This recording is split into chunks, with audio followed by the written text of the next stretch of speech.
Un saludo y bendiciones en el nombre de nuestro Señor Jesucristo, Yeshua HaMashiach. Hoy quiero hablar del canon, el canon de la Biblia. Déjeme decirle que este video no es para personas que comienzan recientemente en el Evangelio. Hay personas que comienzan recientemente y creen que la Biblia cayó del cielo. Creen que la Biblia es un regalo que trajo un ángel o un arcángel del cielo y se lo dio a la iglesia. No, no es así. La Biblia, como la tenemos hoy, los 66 libros de la Biblia, es decir, Génesis, Apocalipsis, como lo tenemos hoy entre dos tapas, en un solo tomo, sufrieron, padecieron, fueron a veces eliminados de algunos cánones, de algunas listas. En épocas de la iglesia cristiana, muchos de los libros que tenemos hoy como inspirados no eran inspirados. Es decir, no es que no eran, es que no eran tenidos por libros sagrados.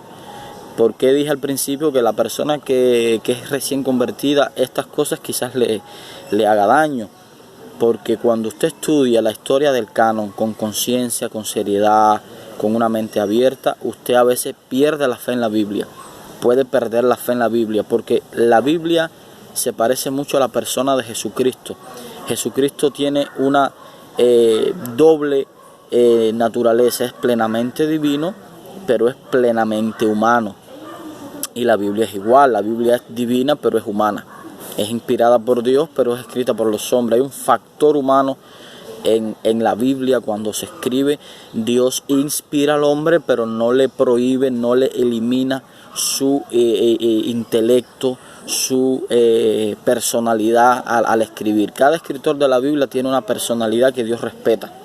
Dios no eliminó el sello de cada escritor. Ese sello que tiene cada escritor, Dios no lo elimina. Entonces la Biblia surge. Los primeros escritos, la Torá o la ley de Moisés aparece en el pueblo de Israel y fue tenido como algo sagrado. Después aparecen los profetas, los salmos, el Antiguo Testamento. Fíjese si la historia del canon es complicada y no es tan sencilla, porque a veces cuando le explicamos a personas que están estudiando la Biblia que dentro de la Biblia hay párrafos, hay trozos que están en discusión, que algunos eruditos y críticos literarios y lingüistas piensan que hay párrafos que no deberían estar porque no se encuentran en algunos manuscritos. Cuando le explicamos eso a los estudiantes, algunos se ofenden y algunos creen que es que alguien quiere quitar algo de la Biblia, alguien quiere quitar cosas de la Biblia porque les molesta. No es así. No es que alguien quiera quitar algo, es que la Biblia viene. La Biblia que tenemos es el resultado de traducciones, de copias, de manuscritos y manuscritos, porque los originales que se llaman autógrafos, los que escribió Moisés, los que escribió Isaías, los que escribió Lucas, los que escribió Pedro, eso no existe, por supuesto, ya eso no existe. Existen copias de copias.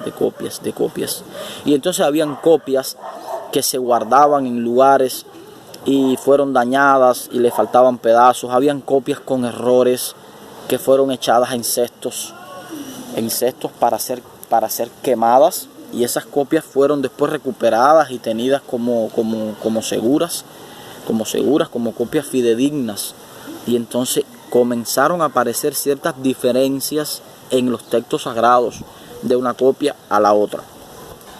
Fíjese, es por eso que la Reina Valera que tenemos hoy tiene el final de Marcos, que hay eruditos que creen que no debería estar porque hay manuscritos como el Sinaítico, como el Vaticano, que no lo tiene ese final. Y entonces hay Biblias que tienen ese final y hay Biblias que no. Juan capítulo 8 del 1 al 11 también se está en discusión de si debería estar en el texto sagrado. Pero mire, la historia del canon es extraordinariamente compleja. Ya dije, hay personas que pierden la fe. Cuando usted estudia el canon, cómo surge la Biblia, cómo llegan estos libros que nosotros tenemos como sagrados a pertenecer a un canon sagrado, hay personas que pierden la fe en la Biblia. ¿Por qué? Porque el canon es el resultado de concilios. de concilios católicos, de obispos que se sentaron en un salón a debatir qué libro podía estar y qué libro no podía estar. Y en el presente video yo quiero tratar ese tema con mucho cuidado. No vengo a imponer un criterio y a decir que la Biblia no es sagrada ni nada, al contrario, la Biblia es un libro sagrado y yo como teólogo y como estudiante de la Biblia creo que ya el canon finalizó.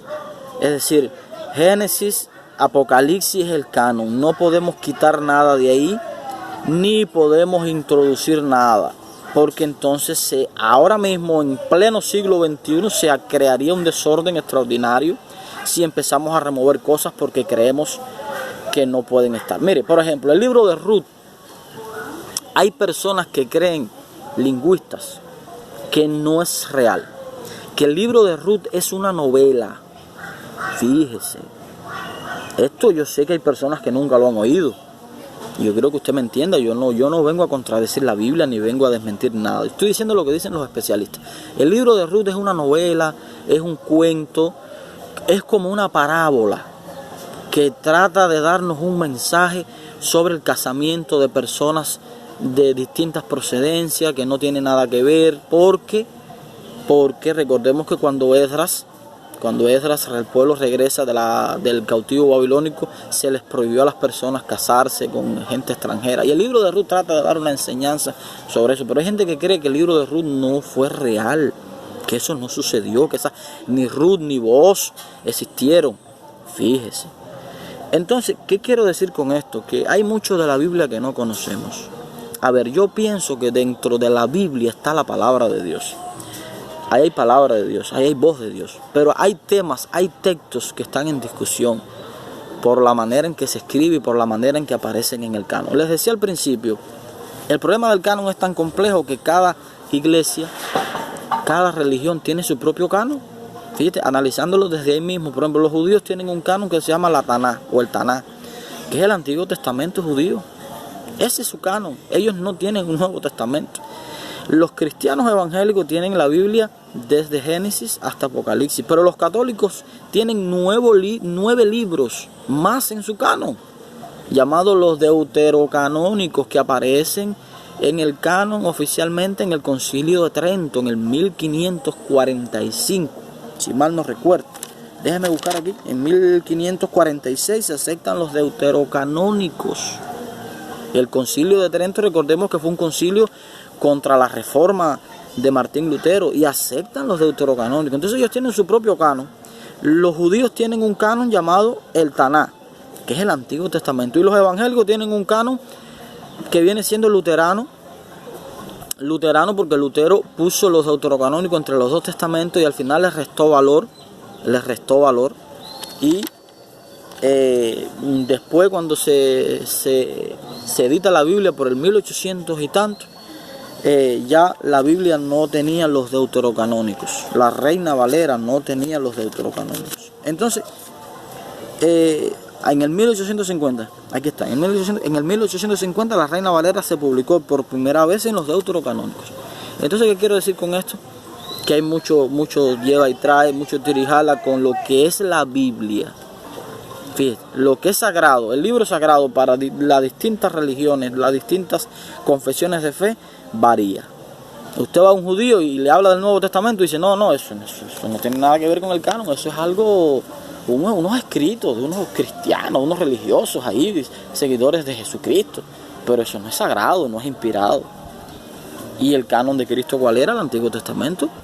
¿Cuál era el libro sagrado de Pablo? El Antiguo Testamento, porque el Nuevo Testamento no existía. Yo siempre he dicho, cuando Pablo resucite y esté en la gloria y usted le diga que sus escritos, sus cartas son sagradas y son tenidas junto al canon judío, se va a asombrar, porque las cartas de Pablo fueron escritas para iglesias locales, para eventos locales. Es como que ahora usted sea pastor, usted es un líder de unas iglesias y usted escriba cartas para ayudar a la organización y al desarrollo espiritual de esa iglesia, y esas cartas sean puestas después del Apocalipsis. ¿Cómo se sentiría usted si las cartas que usted escribe para algunas iglesias que usted administra, ahora las ponemos después del Apocalipsis?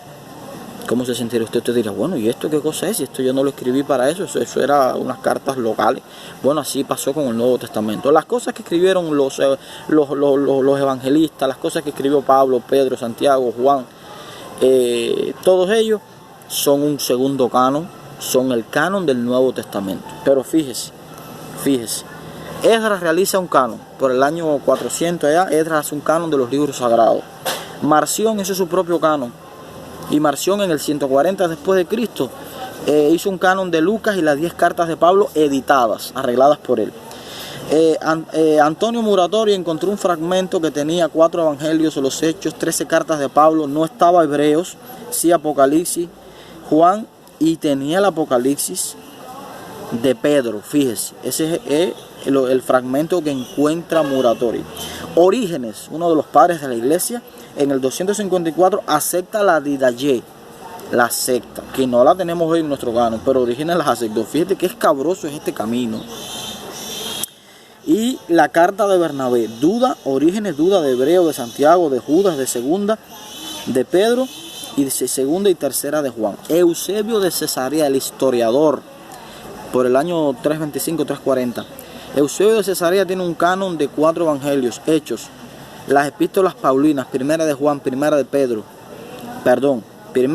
y Primera de Pedro tenían un signo de interrogación, como diciendo, bueno, esto no sabemos si puede estar en el canon. Primera de Juan y Primera de Pedro. Jerónimo, por el 340 al 420, no acepta los apócrifos, no lo acepta. El concilio de la Odisea en el 363 no incluye el Apocalipsis. Mire esto, hubo un concilio que no tenía el Apocalipsis como libro inspirado porque decían que era un libro demasiado alegórico, demasiado simbólico. Y hoy tenemos el Apocalipsis. Fíjense qué escabroso. No fue que se escribió un libro general y se dijo, bueno, esta es la Biblia para la iglesia, que Dios la mandó de tal lugar, lean eso. No. Eso fue, pongo esto, pero no, quito esto por épocas. Hubo una época en que este libro sí es sagrado, hubo una época en que no es sagrado. Ahora, la pregunta que yo me hago, ¿qué seguridad tenemos hoy de que lo que tenemos como sagrado sigue siendo sagrado? Si hubo épocas que no y épocas que sí. ¿Qué seguridad tenemos hoy que el pastor de Hermas, la Didaye, la carta de Bernabé no deberían estar en nuestro canon? Mire, hubo una época en que Eclesiastés no era tenido por un libro sagrado. Hubo una época en que Cantar de los Cantares no era sagrado porque decían que era pornografía. Hubo una época en que Proverbios, como se contradice en Proverbios 26:4, contradice a Proverbios 26:5. Ahí hay una contradicción, eso nadie lo puede negar. Bueno, hubo una época que por esa contradicción no estaba Proverbios en el canon. En el Nuevo Testamento, libros con problemas para entrar en el canon, Hebreos por no saberse el autor. Esa es la otra, hay muchos libros que no se sabe el autor. El libro de Job no se sabe quién lo escribió y están en el canon. Fíjense, por eso les decía, la historia del canon, de cómo los libros sagrados llegan a ser sagrados para nosotros, es complicada, es escabrosa. Hay gente que pierde la fe en la Biblia porque ve que hay cosas ahí que no deberían estar. Mire, Santiago no pertenecía a algún canon por parecer contradecir